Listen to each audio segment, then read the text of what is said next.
I'm not going to share my experiences, but I'm going to share my starting.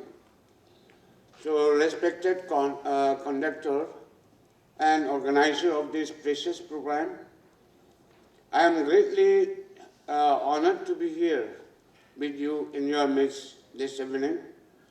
So, at the very outset, I would like to express my deep sense of gratitude to God for bringing us together here at the Cotton University, Guwahati, Assam, to be part of the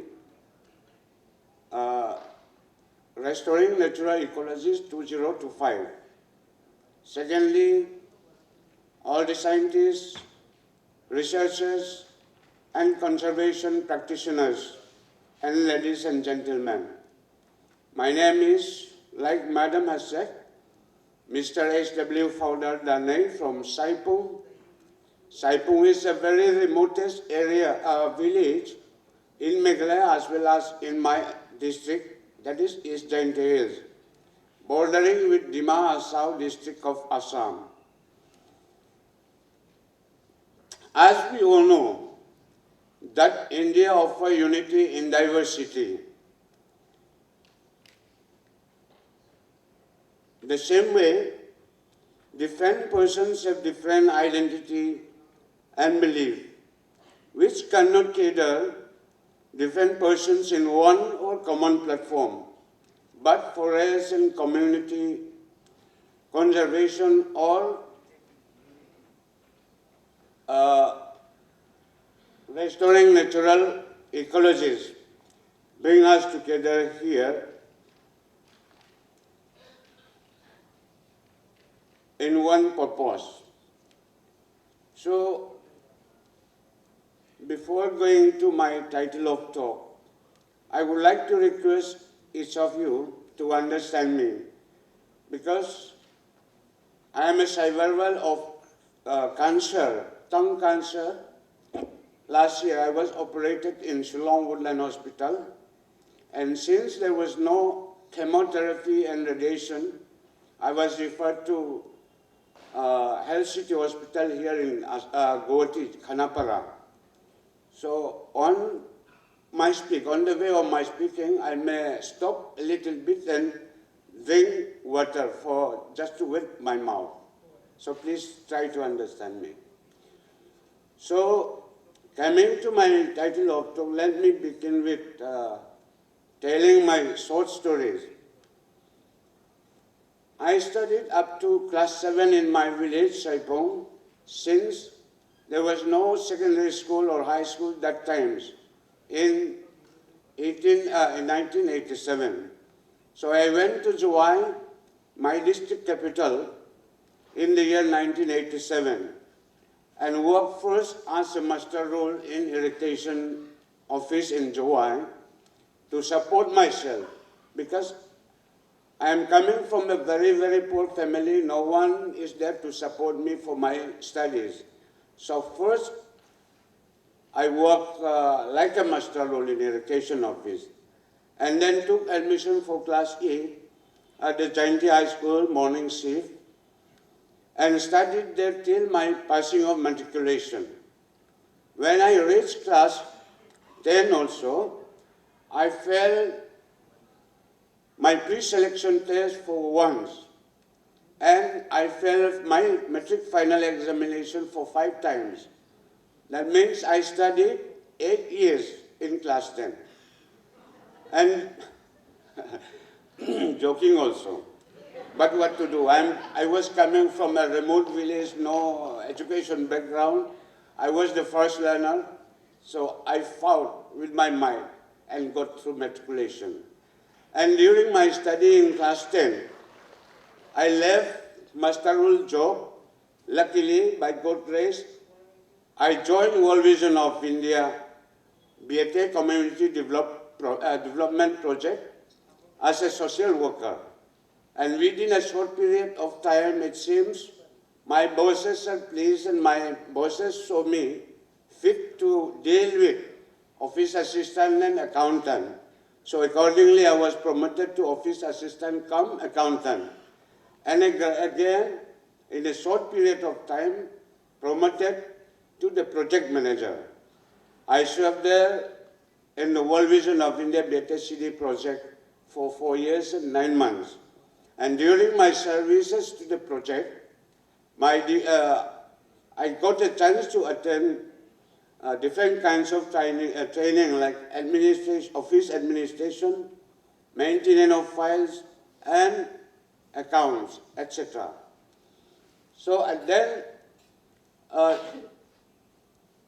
after passing my matriculation, I joined class 11 at the Kiangnangba Government College, Juai, morning shift. So during this time also, I don't have a chance to attend day class or regular class.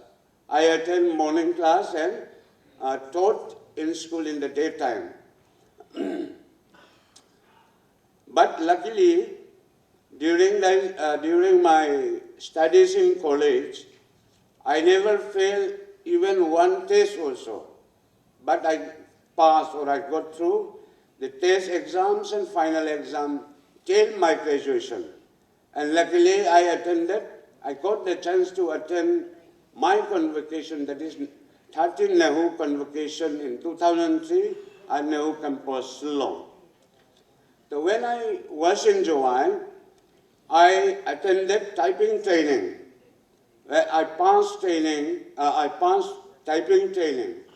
During my typing training, I came to know how to make 26 English alphabets into one simple sentence.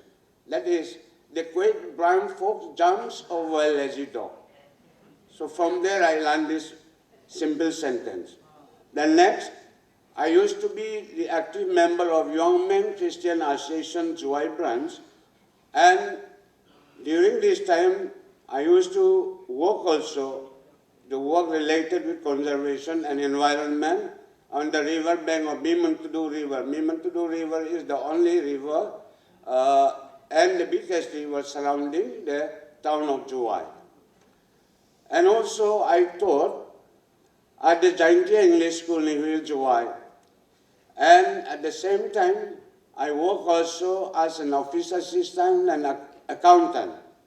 And at the same time, I work also as a guardian at Loom Suyong Hostel for 4.5 years.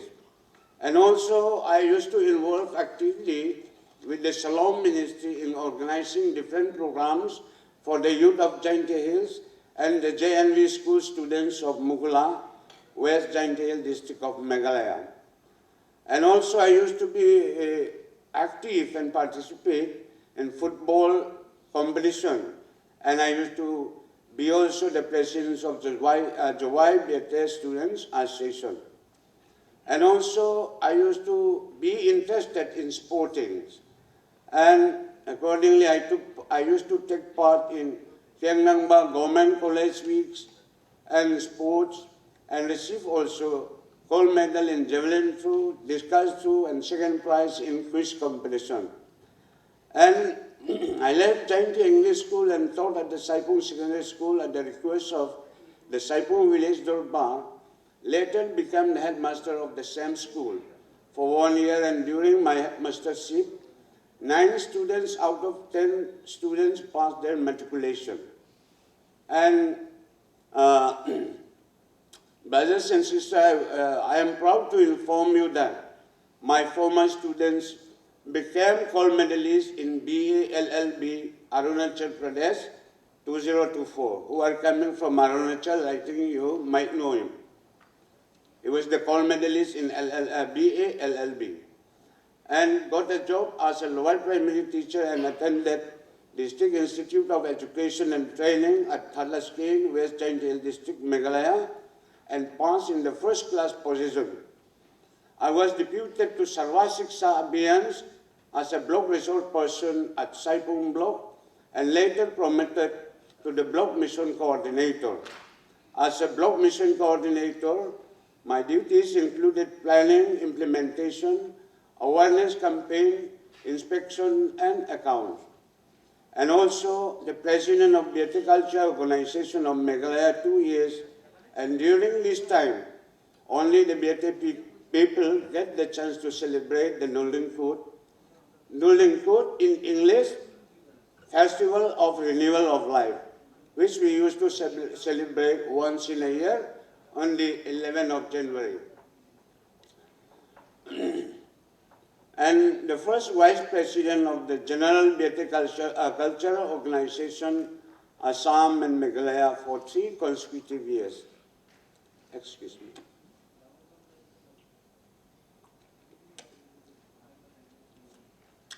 And presently, I am the president of Saipung Integrated Village Cooperative Society Limited, which is working as a bank for the villages of Saipung and its neighbors. And also the present secretary of the Saipung Village Project Implementation Committee, Saipung, which is working with Meghalaya Basin Development Agency and Meghalaya in implementing the Japan International Cooperation Agency, JICA project.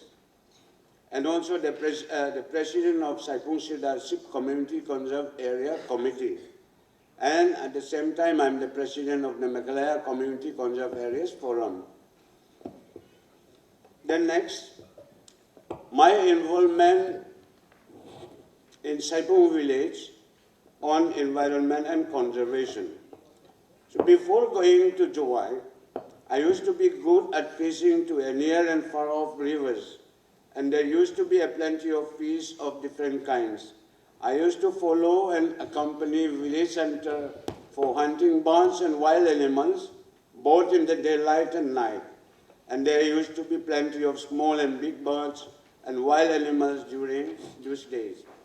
But when I returned back to my village on school days in 1996, I found that the forest, fish, birds and animal availability had completely changed.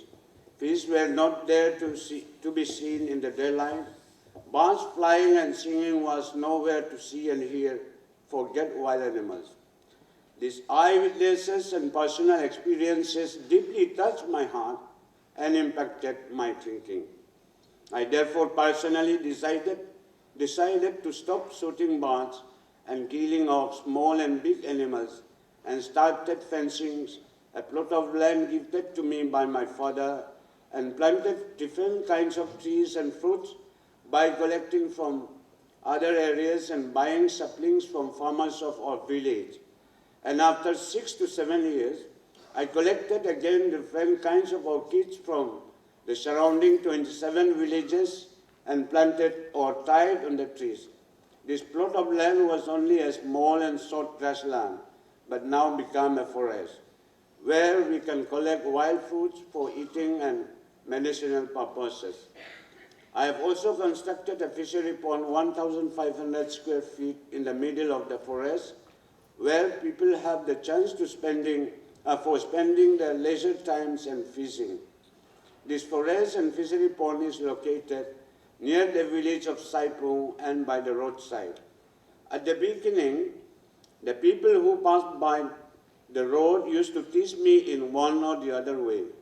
But after 6 to 7 years of protection and conservation, people came to see that what I was doing was not only for my own benefits, but it was the benefits for all, like birds, animals, insects, orchids, and human beings, for getting eatable fruits, medicinal herbs, and more importantly, in getting fresh air and retain spring water. And now, not only Saipung villages, but other surrounding villages are following what I have done during the last 24 years, and the people are coming forward in the protection, conservation of forests, and in protection of rivers and water bodies. By doing so, I used to get some support for my family livelihood in one or the other ways. I have tried my level best also to persuade others to come forward and take steps to protect our forests and environment, to maintain ecological balances once more. The Saipung Village Durbar also accepted my suggestion and unanimously agreed to conserve our forests, an area of about 140 hectares for the initial stage, and it will be increased in near future. The village Durbar is also doing the tree plantation by availing schemes from the Village Project Implementation Committee of Saipung, and more than 20 families of Saipung have planted trees and bamboos on their land. And some households have been conserving and protecting their private forests.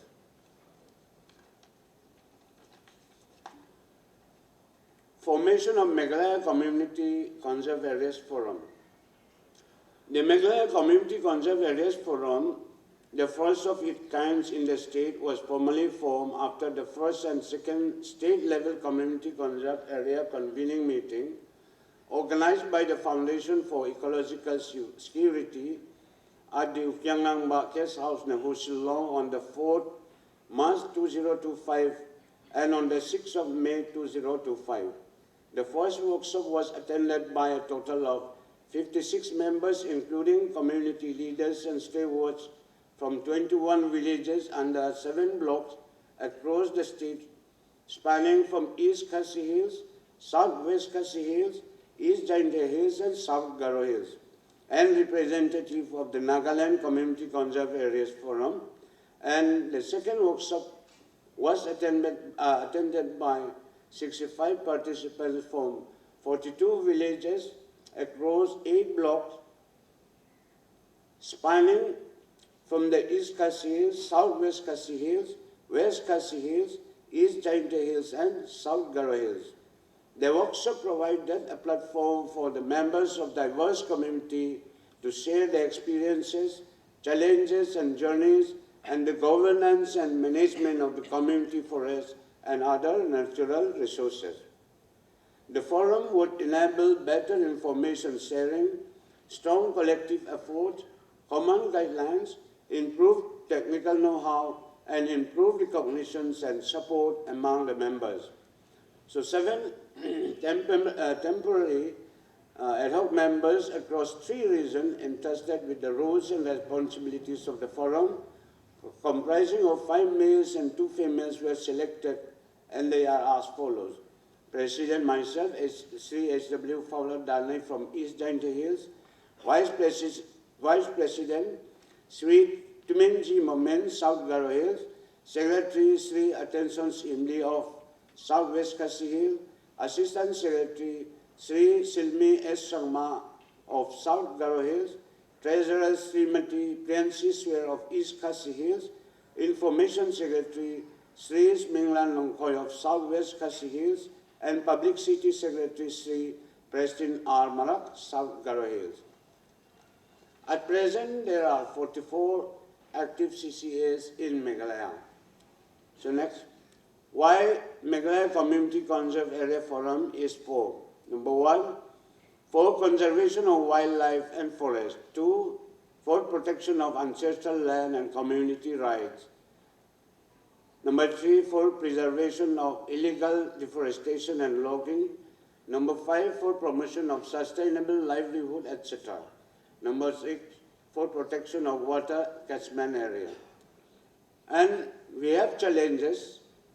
Our challenges are dependence on hunting and resistance to stopping it, lack of awareness and low community support, unavailability of funds, low youth participation, registration and legal recognition issues, forest and grassland fire, cutting of timbers, excessive collection of timber, excessive germ cultivation, excessive fishing, drying sources of spring water, violation of rules and regulations by unknown individuals, lack of support to individuals. Our future vision for 20 years, that is 2025 to 2045. Rich biodiversity and recovery of species, improved livelihood and economic resilience, self-sustaining and independent CCAs, development of ecotourism and tourism hotspot, transfer of cultural knowledge to younger generation. And we have also need something to be done. We need, what needs to be done? Awareness program for youth and communities, partnership with government, NGOs and institutions, funding support, documentation of traditions, resources and knowledge, training and skill development for youth, guides and communities, strengthening community unity and collective action, planting of the native tree species and the CCA to restore the degraded area and attract birds and animals with the support from MBDA, Meghalaya, Forest Department, FES, etc. Organize regular conservation awareness programs in the district and villages as biodiversity seminars, workshops, celebration of World Environment Day, Wildlife Weeks, etc. And livelihood enhancement support to hunters who are dependent on the CCAs, biodiversity assessment and documentation, mapping of the CCAs by using GIS of important locations, development of homestays for promotion of tourism. That's all from my presentation. Thank you.